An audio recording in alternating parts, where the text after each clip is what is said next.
Bienvenue. Bonsoir, nous avons souhaité cette application également portant également sur les nombres complexes. On dit soit z égale à 1 plus i de tout à la puissance 8. Et de montrer que z appartient à R, c'est-à-dire de montrer que z est un nombre réel. Puis là, pour ce faire, c'est facile. Nous allons prendre également cette expression z égale à 1 plus i à la puissance 8. Maintenant, nous allons essayer de montrer que z également est un nombre réel. Là, pour ce faire, on va répondre à la question. Montrons que z appartient à R. Z c'est quoi? Z c'est 1 plus i à la puissance 8. Quand vous avez ça également, qu'est-ce que vous devez faire? Facilement, on va aller selon les méthodes classiques. Là, je peux prendre également l'expression dans la parenthèse, c'est-à-dire 1 plus i. Là, je cherche le module de 1 plus i et son argument. Ça, qui n'est pas mal connu.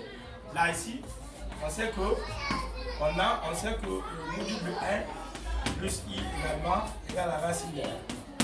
Là, ça c'est connu. Le module de ça est connu. Là, je viens chercher également son argument. Maintenant ici, l'argument de 1 plus i c'est quoi? Je vais dire soit tête à un argument. Un argument de 1 plus i. Ce qui veut dire que pour chercher l'argument de ça, donc il faut que sinus de tête à, déjà c'est connu. Là, la partie imaginaire c'est 1 sur racine de 2. Et cosinus de θ déjà, c'est la partie réelle aussi, c'est 1. Donc ce qui veut dire que sinus de θ égale la racine de 2 sur 2. Et cosinus de θ égale la racine de 2 sur 2. Là, ça se connaît. Quand nous avons ça déjà, là, le correspondant égale à pi k. Donc cela veut dire que l'argument ici de 1 plus i égale à pi k plus pi k. Là, ici, nous avons l'argument et le module. Directement, je peux venir maintenant remplacer. C'est-à-dire écrire le nombre complexe maintenant sous la forme, alors exponentielle ou bien trigonométrique. Le choix est libre. Pour ce faire, on va trouver que z c'est égal à quoi? Sous la forme exponentielle, ce sera le module. Déjà, le module de 1 plus i, donc il n'y a pas de problème. Déjà, le module est connu, c'est un nombre complexe.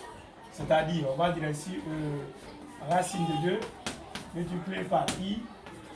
K, là, le tout à la puissance 8. Là, ce qui veut dire, on a la racine de 2 à la puissance 8 fois exponentielle de i, K, ici, à la puissance 8. Donc, ce qui veut dire que, on trouve que z égale la racine de 2, là, je peux dire au carré, le tout à la puissance 4. C'est-à-dire 2 fois 4, c'est 4. Donc, multiplié par exponentielle de i, K, multiplié ici par 8. D'après moi, la puissance énième de moi. Donc cela veut dire la puissance bien multipliée par l'argument. Donc de ce fait, z c'est égal. Carré dans 4 simplifié. Donc on aura 2 à la puissance 4 multiplié par exponentielle de i fois 8 sur 4.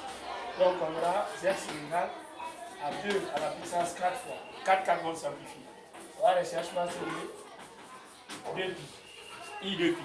Là, ça va c'est 2 pi directement. Je fais on aura z va s'écrire comment? On peut maintenant écrire maintenant, alors cette écriture qui est là, exponentielle de i de pi sous la forme trigonométrique facilement. Donc on aura 2 à la 4 fois cosinus de 2 pi plus i sinus de 2 pi. Là déjà c'est connu. Or on sait que cosinus de 2 pi déjà égale à 1 et sinus déjà de 2 pi déjà égale à 0. Quel que soit n.